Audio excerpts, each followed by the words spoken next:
জীবনে বিশেষ করে দুইটা পাপ আমরা কেউ করব না ইনশাল্লাহ। বলেন, আপনাদেরকে খুব কষ্ট হচ্ছে? দুইটা পাপ জীবনে করবেন না, সবাইকে অঙ্গীকার করতে হবে আজকে। কয়টা? শুনেন, আপনি এক ওয়াক্ত নামাজ পড়েন নাই, আল্লাহ চাইলে মাফ করে দিবে। ভুলে জেনা করে ফেলেছেন, আল্লাহ চাইলে মাফ করে দিবে। ভুলে একজনকে গালি দিয়ে ফেলেছেন, আল্লাহ চাইলে মাফ করে দিবে। ভুলে ফজরের নামাজে জাগতে পারেন নাই বা ইচ্ছে করে জাগেন না একদিন, আল্লাহ চাইলে মাফ করে দিবে। রোজা একটা করেন না, আল্লাহ চাইলে মাফ করে দিবে। দুইটা গুনাহ এমন আছে যেটা আল্লাহ কখনো মাফ করবে না। কয়টা? এক নাম্বার হচ্ছে বান্দার হক নষ্ট করা, দুই নাম্বার হচ্ছে শিরিক করা।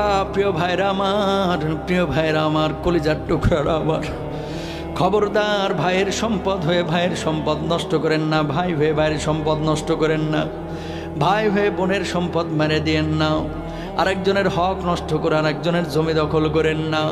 আল্লাহর কসম করে বলে কিয়ামতের ময়দানে আপনি মাপ পাবেন না। বিশ্বনবী বসে আছেন এইভাবে, আল্লাহর নবীর কাছে একজন সাহাবীর লাশ আনা হলো। নবীজিকে বলা হলো, নবীজি তার জানাজার নামাজটা পড়ায় দেন।